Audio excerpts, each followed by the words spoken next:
Rate of rise of restriking voltage સમજો, એટલે કે ટ્રિપલ આરવી સમજો.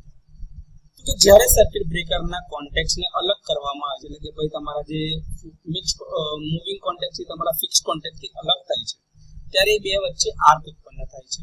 અને આ આર્ક જ્યારે શાંત થાય છે ત્યારે બધા આર્ક પરનું જે વોલ્ટેજ જે ક્ષણિક એટલે કે ટ્રાન્ઝિયન્ટ સ્થિતિમાં હોય છે ત્યારે આર્ક કરંટ 0 થાય છે અને તે વખતે એનું મૂલ્ય લગભગ એ વોલ્ટેજ છે એનું મૂલ્ય ડબલ ધી મેક્સિમમ વેલ્યુ એટલે કે 2 EM જેટલું થાય છે. આ ઇન્સ્ટન્ટેનિયસ વેલ્યુને રીસ્ટ્રાઇકિંગ વોલ્ટેજ કહેવામાં આવે છે. આ વધારાના દરને rate of rise of restriking voltage તરીકે ઓળખાય છે.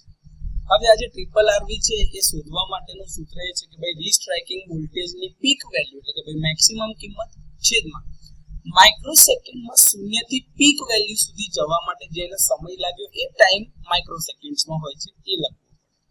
આ મૂલ્યને સરેરાશ ટ્રિપલ આરવી તરીકે ઓળખવામાં આવે છે.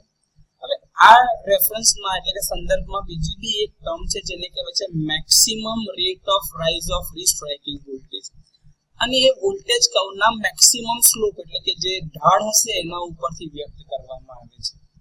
જો rate of rise of restriking voltage એ માધ્યમના ડાઇલેક્ટ્રિક સ્ટ્રેન્થના વધારાના દર કરતા વધારે હોય તો આર્ક ફરીથી સ્ટ્રાઇક કરે છે અને બીજી એક હાફ સાયકલ સુધી ચાલુ રહે છે.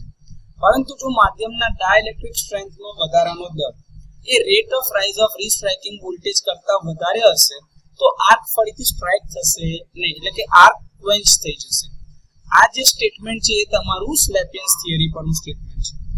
ટ્રિપલ આરવી નું મૂલ્ય રિકવરી વોલ્ટેજ અને તે વખતે જે ઓસિલેશનની નેચરલ ફ્રીક્વન્સી હોય છે Fn = 1/2π√LC એટલે કે જે સિરીઝ સર્કિટના રેઝોનન્સ વખતની ફ્રીક્વન્સી છે એ બંને પર આધારિત છે.